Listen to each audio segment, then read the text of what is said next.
अब हम बात करेंगे गर्भावस्था के अंदर कफ, कोल्ड एंड सोर थ्रोट। गर्भावस्था में खांसी, सर्दी, गला खराब होने का हम क्या उपाय कर सकते हैं? तो सबसे पहले जो मैं नॉर्मली कहता हूँ, मेरे भाई हमारी लाइफस्टाइल ही ऐसी रहे कि हमको इस तरह की समस्याओं का सामना ही ना करना पड़े, तो बेस्ट है। सो अगर ये हो गया है तो हम क्या करें? तो आप गर्म पानी लीजिए, उसके अंदर नमक डालिए, थोड़ी हल्दी डालिए और गरारे करिए। गर्म पानी लीजिए, उसमें नमक डालिए, हल्दी डालिए, गरारे करिए और दिन में 3-4 बार 5 बार गरारे करिए। This will really help you lot. बहुत आपको मदद मिलेगी। इसके बाद सितो फलादी चूर्ण पतंजलि का काफी अच्छा है। पतंजलि स्टोर आपके घर के आसपास कहीं ना कहीं होंगे, ऑनलाइन भी आप मंगा सकते हैं। तो सितो फलादी चूर्ण चौथाई चम्मच से लेकर आधा चम्मच तक दिन में 3 से 4 बार तक आप ले सकते हैं जरूरत के अनुसार। ये आपको बहुत मदद करेगा। सितो फलादी चूर्ण बहुत मदद करेगा।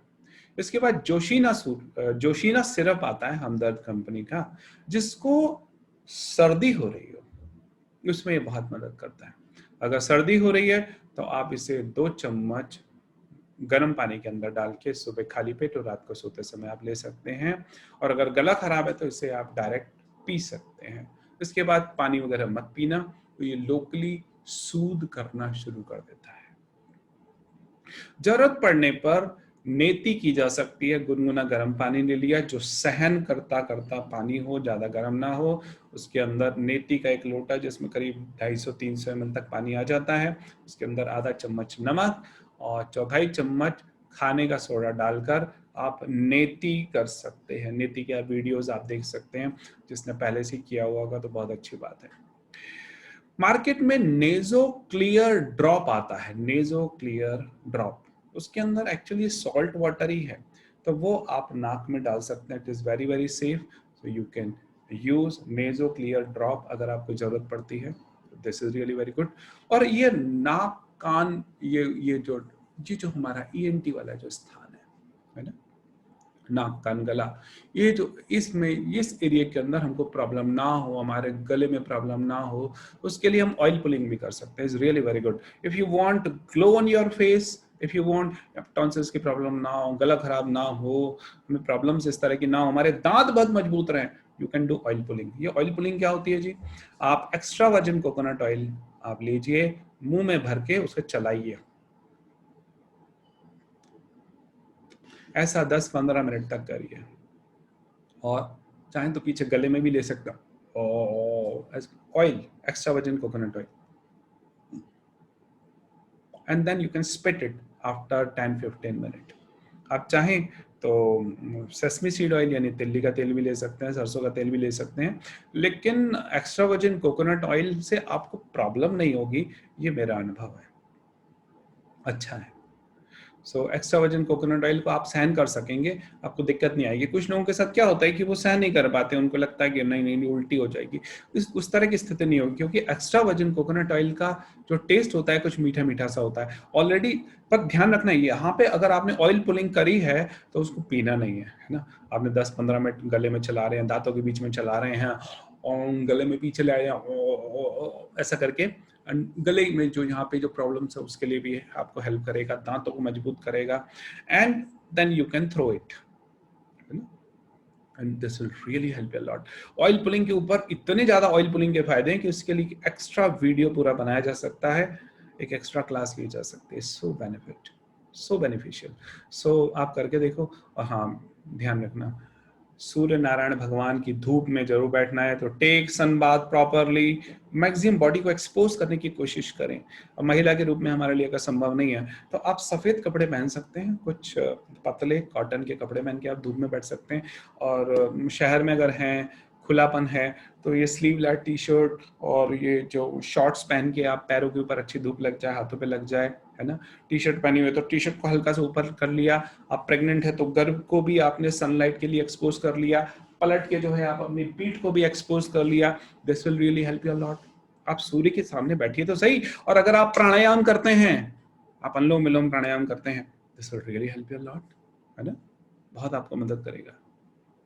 भस्त्रिका तेज गति से ड्यूरिंग प्रेगनेंसी नहीं किया जा सकता, लेकिन एटलीस्ट अनुलोम विलोम प्राणायाम तो करिए। कपालभाति तेज नहीं कर सकते हैं, भस्त्रिका तेज गति से नहीं कर सकते हैं, लेकिन अनुलोम विलोम प्राणायाम तो कर सकते हैं, है ना। This will really help you lot. बाकी मैं प्राणायाम की क्लास के अंदर ये सारी चीज़ें कवर करूंगा, बताऊंगा कई सारी है। तो अभी जो हम बात कर रहे हैं एक डिफरेंट टॉपिक के ऊपर बात कर रहे हैं डिटेल में, उसमें हम बात करेंगे। और ऐसे फूड को आप अवॉइड करिए जो कफ, कोल्ड और सोर थ्रोट कराता है। आपको पता है मैं इस फूड को खाती हूँ, मैं सेंसिटिव हूँ, दूसरे के नहीं हो सकता है, दूसरा उसके लिए सेंसिटिव ना हो। आप जिस फूड के लिए सेंसिटिव हैं उसको आप अवॉइड कर सकते हैं। स्टीम इनहेलेशन कर सकते हैं। Steam inhalation is really really very good, really really very good. अच्छा, साथ में आप क्या कर सकते हैं, वासा, गिलोय, कंटकारी, गुग्गल, मुलेठी, नागर मोथा, अगर तगर, ये इस तरह की हर्ब्स को भी आप बर्न कर सकते हैं। You can burn it and उसका फ्यूम ले सकते हैं। ठीक है, आपने वासा, गिलोय, कंटकारी, गुग्गल, मुलेठी, नागर मोथा, अगर तगर, थोड़ा सा जायफल, इसको मिला के और आप इसके अंदर बढ़िया डब्बे में रख लिया। इसकी 1 या 2 चम्मच लिया, जो दिवाली वाला जो दिया होता है, मिट्टी का दिया, उसके अंदर लिया, उसके अंदर 2-3 चम्मच घी डाल दिया।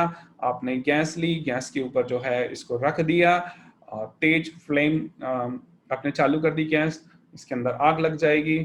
इसके बाद जो है आप इसको लेके, थोड़ी प्रॉपरली आग लग जाए, इसको आप संसी से पकड़ के आप रूम में थोड़ा सा दूर रख लीजिए, जहाँ पे हॉल में, रूम में, आप जहाँ पे भी बैठे हैं, और उस जो फ्यूम्स निकल रहे हैं उसमें आप दूर रह के, ऐसा नहीं कि उसके धुएं के ऊपर नाक करके कर रहे हैं, नहीं, दूर रह के उसकी जो फ्यूम्स हैं जो वातावरण में आपके आ चुकी हैं, वहां पे आप प्राणायाम कर सकते हैं। ये जो बैक्टीरिया, वायरस, फंगस अगर आपके रेस्पिरेटरी ट्रैक्ट के अंदर है तो इनको ये दूर करने में कहीं ना कहीं मदद करेगी। ऐसा देखा गया है कि swine flu, tuberculosis, chicken pox, measles, mumps, anthrax, meningitis, influenza, in fact corona, whooping cough, pneumonia, aspergillosis, cryptococcosis, सभी में कहीं ना कहीं आपको ये मदद करेगी। और स्टीम इनहेलेशन तो करता ही है, आपको पता ही है। अजवाइन आप ले सकते हैं, तवे पे डाल सकते हैं, अजवाइन का धुआं निकलेगा, आप थोड़ा सा दूर कर बैठ के आप गहरी गहरी सांस ले सकते हैं, है ना। अगर आपके एरिया में बहुत ज्यादा पोल्यूशन है, ध्यान रखिए एयर प्यूरिफायर का आप यूज कर सकते हैं। अगर आपके रूम में धूप प्रॉपरली नहीं आती, एक बहुत बड़ी समस्या है, धूप प्रॉपरली नहीं आती, दीवालों में सीलन है, उसके कारण फंगस, बैक्टीरिया, वायरस ये सब क्रिएट हो रहे हैं, वो हमारे रेस्पिरेटरी ट्रैक्ट के अंदर आते हैं, हमको बीमार करते हैं, तो बड़ी गड़बड़ करती है। तो कोशिश करो हमारे रूम के अंदर जहां हम रह रहे हैं, हमारे निवास स्थान के अंदर प्रॉपरली सूर्य भगवान का प्रकाश आना चाहिए। अगर आप ऐसा करोगे आप पाओगे कि आपकी प्रॉब्लम सॉल्व हो जाएंगे। यदि आपको ये वीडियो पसंद आया है तो इसे लाइक करें, सब्सक्राइब करें और बेल आइकन को अवश्य दबाएं ताकि आपको हमारे नए नए वीडियो समय पे पहुंचते रहें। और हाँ, अधिक से अधिक लोगों को इसे जरूर शेयर करें ताकि अधिक से अधिक लोग इससे लाभान्वित हो सकें।